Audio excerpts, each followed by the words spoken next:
রাঙামাটিতে অটোরিকশা ও পিকআপ ভ্যানের সংঘর্ষে প্রাণ গেছে ৬ জনের, এর মধ্যে ২ জন নারী ৪ জন পুরুষ। দুর্ঘটনার পর পালিয়ে গেছে পিকআপ চালক। সড়কটির এক পাশ ভেঙে সরু হয়ে পড়ায় এই দুর্ঘটনা ঘটেছে বলে মত স্থানীয়দের। রাঙামাটির কাউখালী রাবার বাগান এলাকায় সিএনজি, অটোরিকশা ও পিকআপ ভ্যানের সংঘর্ষ হয় শনিবার সকালে। এতে প্রাণ গেছে সিএনজি চালক ও ২ নারীসহ মোট ৬ জনের। স্থানীয়রা জানান, চট্টগ্রামগামী যাত্রীবাহী একটি অটোরিকশার সাথে বিপরীত দিক থেকে আসা পিকআপ ভ্যানের এই সংঘর্ষ হয়। এতে দুমড়ে মুচড়ে যায় অটোরিকশাটি।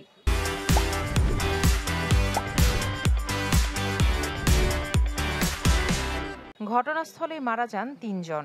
আহতদের উদ্ধার করে স্থানীয় হাসপাতালে নেয়ার পথে আরও ২ জনের মৃত্যু হয়।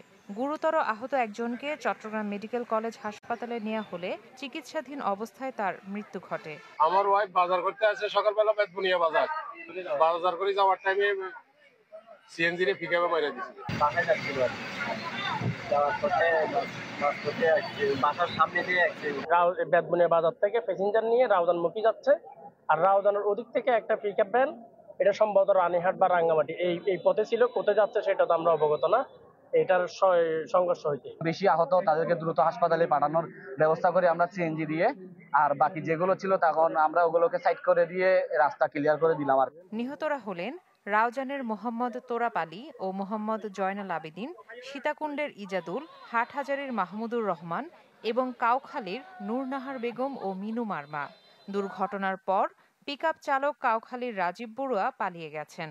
এর মধ্যে 2টা ডেড বডি এর মধ্যে রাউজান থানাধীন 2টা বেসরকারি ক্লিনিকে আছে, আর 3টা ডেড বডি আমাদের হেফাজতে আছে। আমরা পরবর্তী প্রয়োজনীয় আইনানুগ ব্যবস্থা নিচ্ছি। এই ডেড বডি সংক্রান্তে মামলার রুজুর ব্যাপারটা প্রক্রিয়াধীন আছে। আমরা অতি সত্ত্বর আশা করছি ঘাতক ড্রাইভারকে আমরা গ্রেপ্তার করতে সক্ষম হব।